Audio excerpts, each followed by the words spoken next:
Bem, eu quero chegar agora, então, numa outra parte do veto, que é essa, como eu havia dito na comissão de análise do veto, que eu pude participar da reunião, ela é cara para nós, é cara para mim.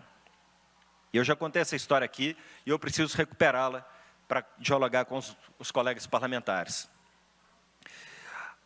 O debate sobre a inclusão das pessoas com deficiência no Brasil, ele está longe de chegar no ponto que nós vamos dizer que está numa condição ideal. Nós estamos numa situação que a gente tem que pensar a política, elaborar as leis, lutar para que as leis sejam aplicadas e garantidas, e aí tem que acionar, às vezes, o Tribunal de Justiça, o Ministério Público, a Defensoria Pública, os órgãos que colaboram no controle, para que a lei seja efetivamente cumprida, para que a lei seja garantida. Nós temos que rever aquelas que existem e já não têm eficácia, temos que pensar a política pública, os programas, discutir a eficácia dos programas, das políticas públicas, enfim, é um processo, é um percurso.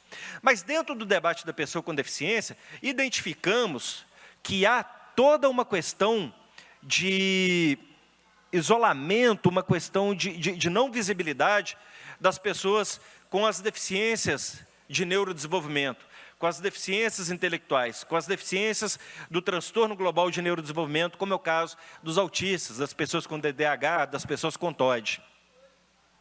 Nós estamos falando de um setor da sociedade que agora a gente começa a trabalhar e lutar para dizer que elas existem.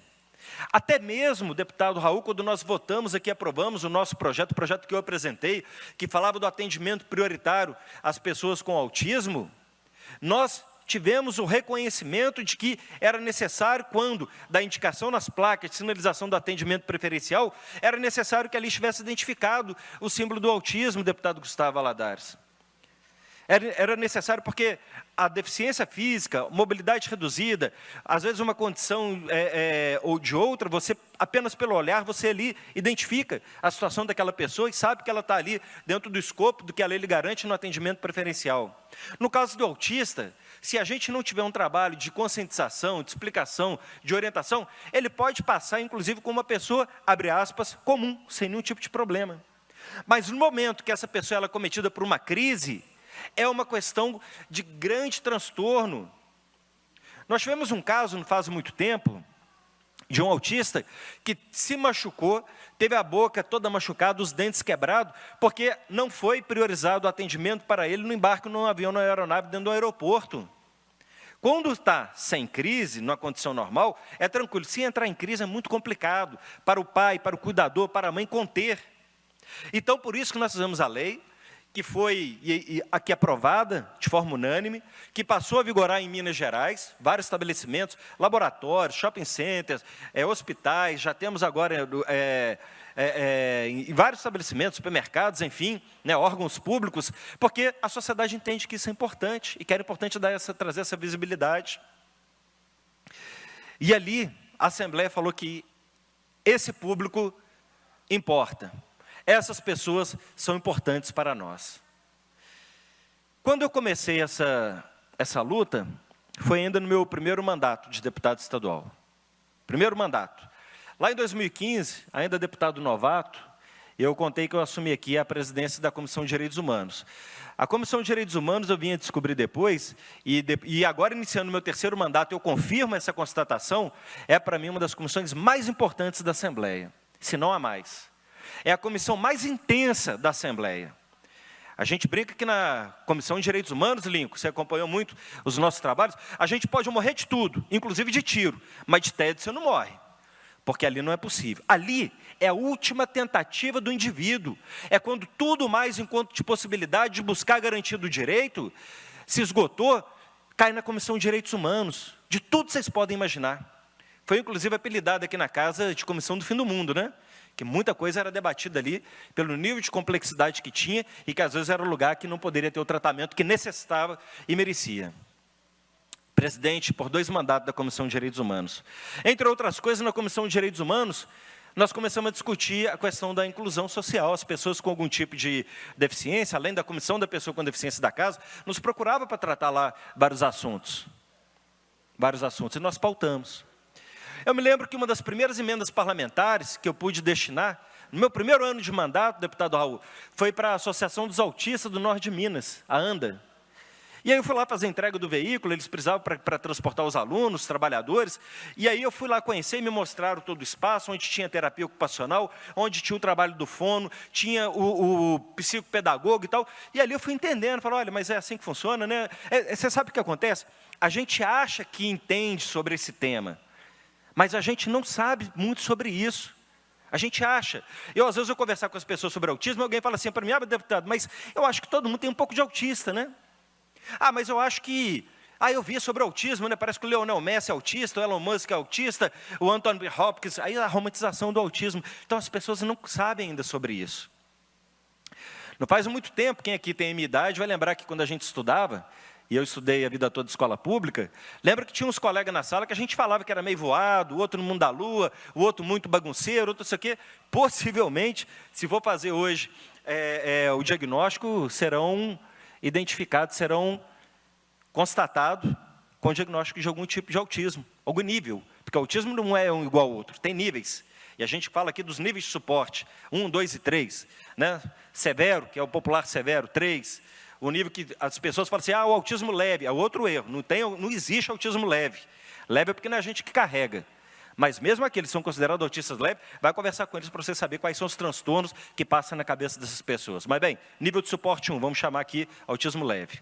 Nenhum será igual ao outro. Então a gente está agora começando a entender mais sobre isso. Mais sobre isso. Aí alguém me perguntou o seguinte, Cristiano, está ocorrendo uma epidemia de autismo, porque a gente está vendo que tem tanta gente sendo diagnosticada com autismo, é epidemia, o que está acontecendo? É problema na água, é problema ambiental, como é que é isso? Ora, não tinha diagnóstico antigamente. Hoje a ciência e a medicina ela avança na medida que os profissionais, especialmente os psiquiatras, os neuropediatras, os neuropediatras, enfim, um conjunto de profissionais começa a adotar e desenvolver técnicas que conseguem agora fechar o diagnóstico. Então, acima de tudo, as pessoas estão conseguindo ter o diagnóstico da sua condição. Em algum momento, para vocês terem uma ideia, a estimativa era que 1 em cada 1.400 pessoas teria o diagnóstico de autismo em algum nível. Segundo o Instituto Americano, a Organização Mundial de Saúde fala em 1 em cada 140.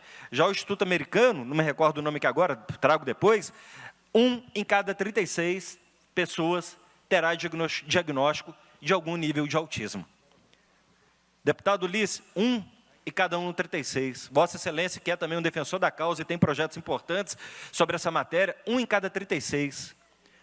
Qualquer pergunta que a gente faz, como nós estamos nos organizando, nos preparando para essa nova realidade? Como que nós estamos nos organizando? Quais são as políticas públicas? Como nós estamos trabalhando na garantia de direitos? A questão da educação, do mercado de trabalho? Eu estou numa luta danada sobre essa agenda, porque a gente tem que se preparar para isso. Então, lá quando eu entreguei o carro lá para a Associação dos Autistas lá do Norte de Minas, aí eu comecei a entender mais sobre o assunto. Fui entendendo mais sobre o assunto. Então, ali, presidente da Comissão de Direitos Humanos, atuando também já na causa um pouco da inclusão, imergindo no debate sobre o autismo, e aí a lei do atendimento preferencial que nós apresentamos, aprovamos aqui, ela deriva de grupos de pais e mães ativistas que me procuraram, falaram, nós vimos que você fez uma entrega lá para uma associação, você não quer assumir uma outra pauta para nós? Eu falei, perfeitamente, agora a gente está entendendo melhor a situação, e entramos com a lei do atendimento aos autistas. E aí ocorre que do meu segundo mandato, eu já contei isso aqui, minha esposa fica grávida novamente, a gente tem um segundo filho. E antes de completar 2 anos, o meu menino foi diagnosticado com autismo. Pensa, eu, presidente da Comissão de Direitos Humanos, que iniciava ali uma luta por essa pauta, porque eu tinha empatia pela pauta, tenho o meu segundo filho com um diagnóstico fechado, com o nível de autismo. Nível 2 de suporte, que a gente chamaria de autismo médio. E por incrível que pareça, o menino nasceu no dia 10 de dezembro, Dia Internacional dos Direitos Humanos, eu era presidente da Comissão de Direitos Humanos. Ora, se isso não quer dizer muita coisa para mim, eu não estou entendendo os sinais. A gente vai sendo preparado para algumas coisas. E aí eu passei a compreender isso, que mais do que deputado, simpático à causa, empático à causa, solidário à causa, eu seria pai de uma criança autista pelo resto da minha vida. Entendendo a dificuldade, então, que essas pessoas vivem, porque no lugar que eu estou, enquanto deputado, a gente pode buscar os recursos para as melhores terapias e procedimentos. Essa não é a realidade da maioria das famílias em Minas Gerais e no Brasil. Eu passei a rodar Minas Gerais e incentivar a construção de associações, de entidades, a conversar com prefeitos sobre a urgência da gente ter política pública de inclusão dos autistas. E os relatos que eu passei a ouvir me tornaram cada vez mais convicto que essa é uma pauta que nós vamos ter que carregar, sem prejuízo de lutas que nós traremos para as pessoas com deficiência, como um todo, que às vezes alguém me pergunta, mas só para os autistas, deputado? A gente não tem que lutar pelos deficientes? Evidente, eu tenho projetos aqui relacionados a isso, que outros colegas têm, mas a gente precisa trazer para o centro do debate um grupo de pessoas que são consideradas, que têm algum tipo de deficiência, que até então invisibilizadas. E quando se trata da deficiência intelectual, ela, em alguns casos, consegue ser mais complexa para os cuidadores, para a família, do que, às vezes, um obstáculo de ordem física, porque tem as crises. Olha, gente, o que mais acontece, eu vou contar para vocês, é quando a gente vai conversar com as mães. E o primeiro relato é que tem o seguinte, que assim, deputado, que teve o diagnóstico, e o meu marido soube que o nosso filho tinha alguma deficiência, largou a gente. Me largou, foi construir a vida para outro canto, e eu fiquei sozinha.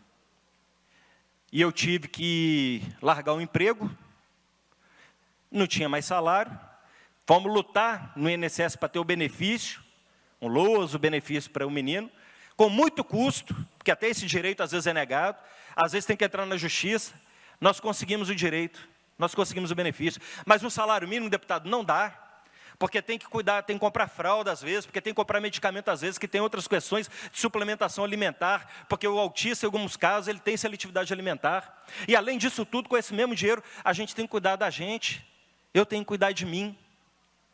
Olha a situação. É difícil dizer isso, mas a grande maioria dos homens abandonam as famílias, as mulheres e os filhos, e elas ficam.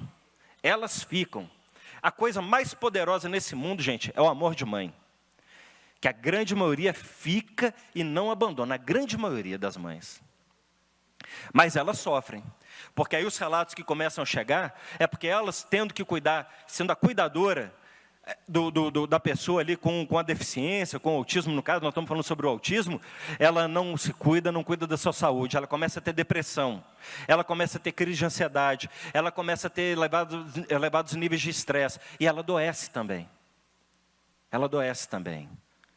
Quando a gente propõe aqui uma política estadual de atendimento aos autistas, é também atendimento à família dos autistas, porque a gente tem que cuidar de quem cuida.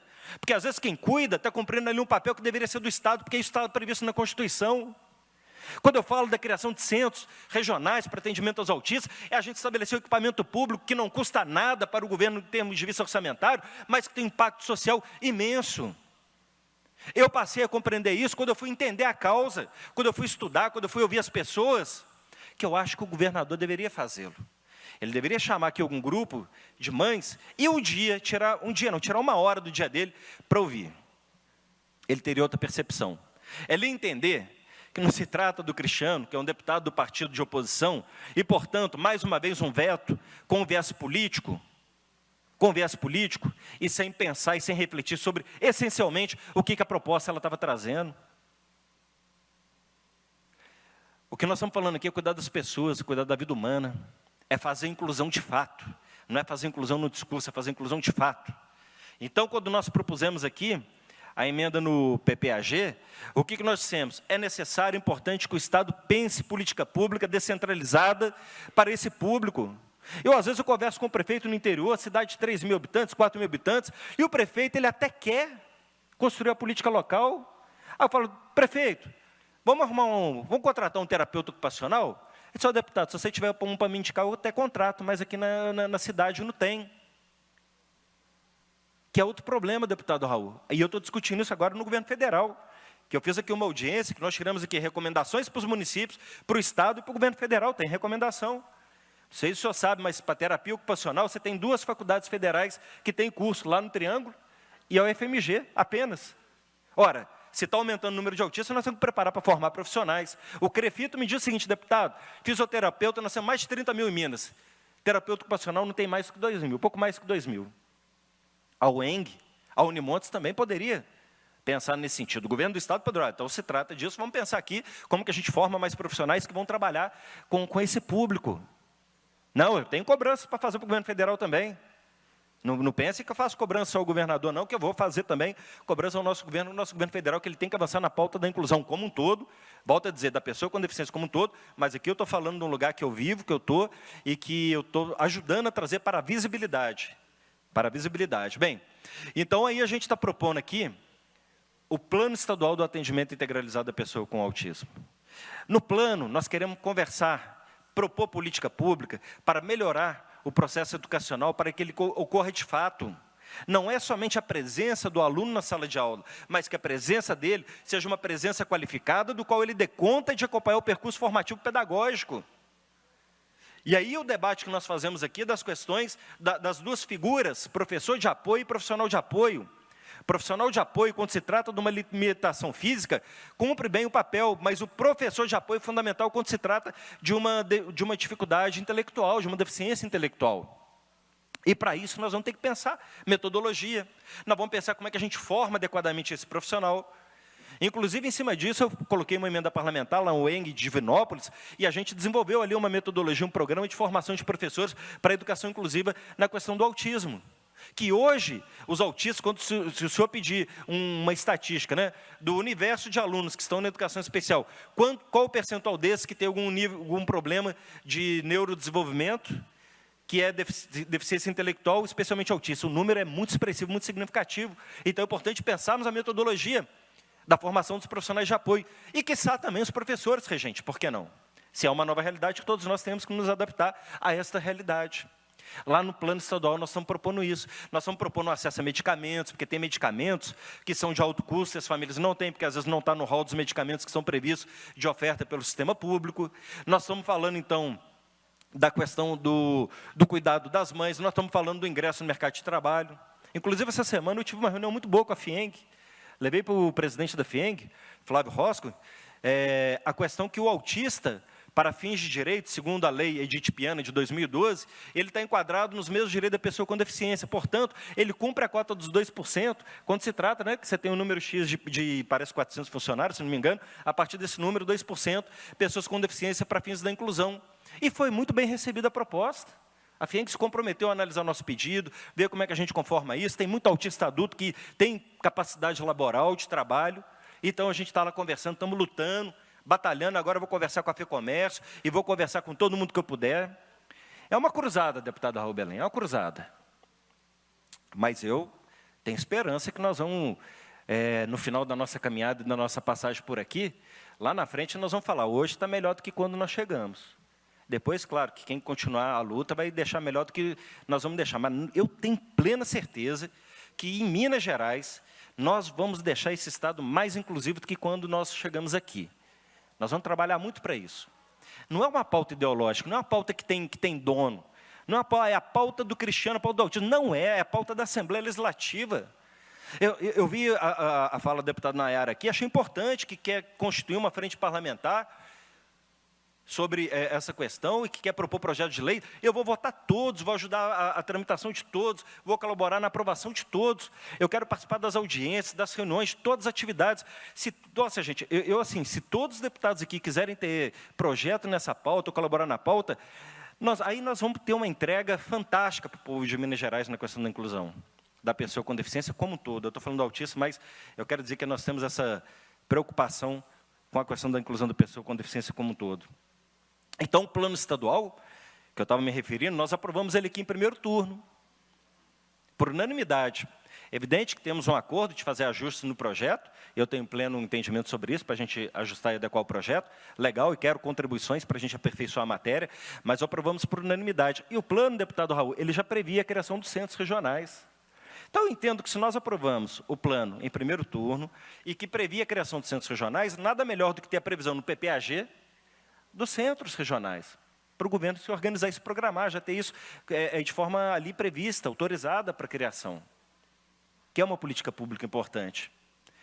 E agora a gente tem que trabalhar depois também para aprovar ele em segundo turno. Então, eu estou contando isso tudo para vocês, para saber o tanto que nós caminhamos, nessa luta. Então, nós temos que ter o cuidado com as mães cuidadoras, com os cuidadores, com os autistas, das pessoas com deficiência intelectual. Nós temos que nos inspirar nas boas práticas.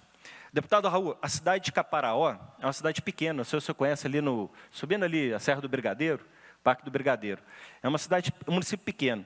E lá, a Eliane é uma companheira que é uma avó de uma criança autista. E pensa uma avó ativista daquelas das mais intensas. Mas ela é uma lutadora, ela esteve aqui na nossa audiência, uma lutadora. É uma pessoa que nos inspira muito. E ela conversou com o Poder Público Municipal, conversou com o prefeito e convenceu eles de criarem lá um projeto, que eles criaram lá a clínica do neurodesenvolvimento. Sabe o que tem na clínica? Tem terapeuta ocupacional, tem psicólogo, tem fisioterapeuta, tem neuropediatra, e é um município pequeno. Se um município pequeno, como o município de Caparaó, consegue criar uma política como essa, um equipamento como esse, gente, o que é isso para o Estado? O que significa isso para o Estado? Vamos começar com polos regionais, descentralizando nas cidades mais próximas, tentando pensar um raio, né? Acompanhando as regionais de saúde e delegacias de saúde, enfim, as subregionais de saúde. Vamos iniciar talvez mapeando ali. Quando a gente coloca de prioridade na criação de centros, eu não estou dizendo para o governo que ele tem que gastar 1 milhão, 2 milhões, 10 milhões. Eu estou dizendo que ele tem que ter isso como prioridade para organizar a política pública, porque ele pode muito bem, por exemplo, chamar as prefeituras e fazer parceria. Ele pode chamar instituições, como as APAES, outras entidades, as associações de autistas, e constituir parcerias. Ele pode usar da capacidade já instalada do seu corpo de profissionais na saúde e colocar esses profissionais também para atender nessa política pública. Não se trata necessariamente de gastos exorbitantes, se trata de organizar a política pública, organizar o equipamento, organizar seus profissionais, deputado Caixa. Então, é essa reflexão que eu quero fazer. Eu queria até que os colegas estivessem aqui, porque eu estou tentando fazer uma conversa de nivelamento para todos nós começarmos a entender em que lugar que nós estamos no momento histórico da nossa sociedade, do nosso Estado, com relação a essa pauta, com relação a esse tema. Porque a gente vai precisar avançar. Além da questão do veto, né, e me parece que há uma sinalização, uma disposição dos colegas, inclusive da base do governo, pela derrubada do veto, e isso me deixa muito esperançoso com a nossa casa, com os nossos parlamentares, né, enfim, claro que a gente né, fica animado, mas tem que acabar de concluir o processo, mas a gente tem uma outra agenda que ela é tão importante quanto que ela precisa avançar. Ela precisa avançar. Então, gente, eu estou trazendo isso, que é a história de como eu vim parar nessa agenda e nessa pauta. Né, ela é uma pauta que tem me ensinado muito, tem aprendido muito, tem descoberto muito. Eu tenho conseguido ajudar muitas pessoas, porque quando a gente não é somente alguém que é simpático à pauta, e quando a gente realmente está na causa de maneira objetiva e de maneira prioritária, a gente vai vivendo a experiência e compartilhando a experiência, a gente ajuda muita gente. Quando uma família recebe um diagnóstico, que o filho tem uma deficiência, o autismo também, é quase que um luto. Sério, as famílias, e agora, o que eu faço? É autista, e ali, primeiro, a desinformação, entra o desespero, porque a ausência da informação, da orientação, a pessoa não sabe o que faz, sente um luto, se sente exatamente sozinho. Há um problema que nós vivemos, experimentamos, que é a negação. Então, quando a família nega, ela deixa de ofertar para aquela criança, quando do diagnóstico para a criança, né? Para o adulto também, mas vamos falar da criança nesse sentido, né, nessa questão, porque, uma vez negando, não busca os recursos para as terapias adequadas, as intervenções adequadas. Autismo, por ser, então, um tipo de deficiência, não há cura, vai ser autista a vida toda. Entretanto, com as terapias adequadas, as intervenções adequadas, pode ter qualidade de vida. Para a gente que é pai de autista, cada conquista é uma grande vitória, é uma realização, é uma festa. Eu, como pai, eu sonho entrar com o meu menino no dia da formatura dele na faculdade, e aí o menino vai receber o diploma dele, e aí a gente vai estar junto para tirar foto, né, como vai ser com a minha menina de 17 anos, mas o meu pequenininho lá que tem 5 anos. Vai ser, cara, alegria que não vai caber dentro da gente. Mas se ele puder simplesmente conseguir viver em sociedade, desde amarrar um sapato, ir no banheiro, ter o mínimo de autonomia, eu já vou me sentir muito realizado. Porque para alguns pais, amarrar o sapato é quase que o dia da formatura. Para alguns pais, conseguir se alimentar sozinho é um dia de formatura. Para os pais, conseguir atravessar uma rua é um dia de formatura. Estar num espaço público, conviver na sociedade, é um dia de formatura. Então, a gente está nessa busca e eu consigo ajudar muito, porque eu compartilho das minhas angústias, da experiência de como foi essa passagem, esse caminhar, né, que as pessoas não estão sozinhas, e a gente organiza muitos grupos de apoio de pais, de amigos, de mães, associações, profissionais, que não estão sozinhos, que experiência do qual eles vão passar, estão passando, nós já passamos, e a gente pode compartilhar ali qual foi a experiência que nós tivemos, que teve um resultado legal. Então, eu preciso muito fazer um trabalho de conscientização, e isso não pode ser só no dia 2 de abril, que é o Dia Internacional, isso não pode ser no mês de abril, que é o mês que nós celebramos a conscientização sobre o autismo, e que, lamentavelmente, foi o dia que o governador vetou a emenda sobre os centros regionais. Eu fiquei muito... Você estava lá, né, Leleco, na reunião? Eu fiquei extremamente abalado, emocionado. Na hora, eu perdi um pouco a compostura no sentido da minha firmeza, porque a gente tinha acabado de realizar, deputado Raul, uma audiência aqui. A gente tinha primeiro aprovado o plano estadual em primeiro turno, o deputado Tadeu falou, não, deputado, você sabe que tem colegas que querem discutir alguns pontos, mas nós vamos aprovar em primeiro turno para você poder avançar no projeto, conversar com eles, formatar o projeto, mas esse mês, se é caro para vocês, se é importante para vocês, o presidente colocou em votação, nós votamos, então olha que vitória, no mês de abril, o plano estadual, e depois nós fomos para uma audiência aqui, Raul, tinha 500 pessoas, 60 entidades, nos surpreendeu, eu tinha preparado para receber em torno de 250, 300 pessoas, tiveram quase 500 pessoas do estado inteiro, uma audiência linda, uma audiência civilizada, representação da Secretaria de Estado de Saúde, da Secretaria de Educação, da SEDESE, da Defensoria Pública, do Ministério Público, uma audiência rica, que nós tiramos ali 3 documentos importantes, recomendação para a União, que eu quero que o governo federal tenha uma agenda federal sobre isso, né? Nós vamos conversar lá em Brasília, uma agenda para o Estado, que ela está em consonância com o que a gente já está propondo aqui no plano estadual, e recomendações para os municípios. Nós não podemos fazer lei para obrigar nada ao município, mas recomendação para os municípios. Então, estávamos ali num mês, vamos falar assim, inesquecível, de debate da história dessa Assembleia sobre a questão dos autistas. E aí vem a notícia, o comunicado do veto do governador Romeu Zema, no mês de abril, com relação à criação dos centros de atendimento dos autistas. A gente esperava o seguinte, não, o governo do Estado vai marcar um gol de placa, né? Vai fazer um anúncio, talvez vai nos surpreender, vai dizer, olha, vocês estão discutindo isso aqui, nós já estamos avançando aqui e vamos apresentar uma política consistente, robusta. Ou vamos dizer que somos favoráveis a essa emenda, que ali para nós já seria um grande recado. A opção foi em contrário. Mas bem, vamos seguindo. O que eu preciso, então, é dizer que, para além do mês de abril, que é o mês da conscientização, a luta pela conscientização das pessoas com autismo, ela precisa ser diária, ela precisa ser permanente. Eu quero pedir aos colegas, deputados e deputadas, que estão conosco na causa, que já apresentaram projetos relacionados à pessoa com autismo aqui, por baixo, tirando os deputados do Bloco Democracia e Luta, e nós somos 20, inclusive, excluindo a mim mesmo, nós temos cerca de 15 colegas que têm projetos aqui relacionados à causa do autismo. Isso é importante. E das pessoas com deficiência, então, aí temos um número ainda maior. Isso é muito importante.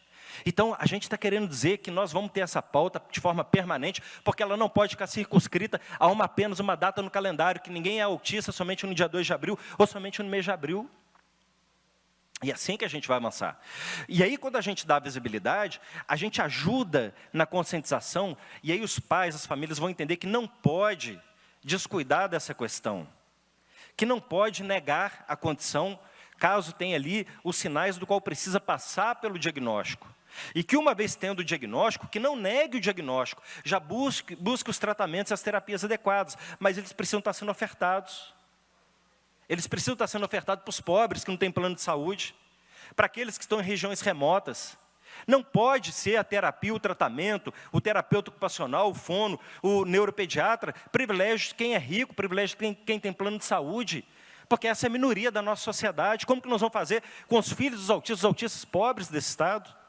Então, a nossa luta é para ter a conscientização, para ter o diagnóstico precoce. Depois do diagnóstico precoce, quanto mais precoce, melhor, porque você vai trabalhar a neuroplasticidade do desenvolvimento cerebral daquela pessoa e poderá dar para ela qualidade de vida. Então, fazer com que as famílias não neguem a condição e que, uma vez tendo a suspeita, busquem a ajuda dos profissionais para o diagnóstico. E, uma vez fechando o diagnóstico, busquem os tratamentos, as terapias, para que essa pessoa tenha qualidade de vida no futuro. Para o próprio Estado, isso é importante, terá reflexo. Então, veja como que é um percurso, né? É um percurso da identificação de características que podem sugerir uma condição em um quadro de autismo, e as escolas podem fazer isso. O meu menino, por exemplo, deputado Raul, foi a escolinha que falou, a escolinha falou, ó, queremos conversar com você, Cristiano, com a sua esposa. O Bernardo, aqui, ó, comparado com os amiguinhos da mesma idade, tem características que são muito diferentes. E aí eles, com muito cuidado, porque, né, a gente nunca quer receber a notícia, mas com muito cuidado, sugeriu que a gente levasse no neuropediatra. E nós levamos. E o diagnóstico veio. E eu não vacilei. Até nesse sentido, Deus me abençoou, porque como eu já vinha trabalhando um pouco a pauta, eu tinha alguma informação. Então, eu já tive uma reação proativa, ao invés de negar a condição do meu menino, de ajudar a cuidar do menino. A classe média, ela é mais resistente, você sabia? Porque parece que a classe média tem vergonha de falar que tem filho que tem algum tipo de deficiência, né? Então, ela é mais relutante. Então, a gente tem que trabalhar isso, gente. Nós não podemos cometer o crime de não dar a oportunidade dessas pessoas terem o tratamento adequado para ter qualidade de vida. Isso é um crime, a gente não pode fazer isso. Então, o meu caminhar, ele é um caminhar que ele está aqui no processo legislativo, mas ele está por todo o Estado de Minas Gerais, nas reuniões, nas palestras, nos eventos, nas publicações que eu tenho feito. É uma luta, então, e eu não dou conta de fazer isso sozinho. Eu não dou conta de fazer isso sozinho. Aqui nós somos 77 deputados. Eu preciso que os deputados nos ajudem, porque senão a gente não consegue avançar. E é importante, necessário e urgente que a gente avance. Eu sei que para muitos, tudo é muito novo. Mas se em algum momento a gente não parar para ouvir um pouquinho, não tiver paciência de ouvir um pouquinho, sempre será algo novo, e vão passar 10 anos, e a gente vai tratar o tema que já não é tão novo como algo novo. Em que momento que nós vamos parar um pouquinho para ouvir? Eu só preciso que escutem, que ouçam, porque eu tenho certeza que, a partir dessa escuta, terão a capacidade de convencer, inclusive, o próprio governo, de que ele está errado no posicionamento dele com relação a essa agenda, que está errado.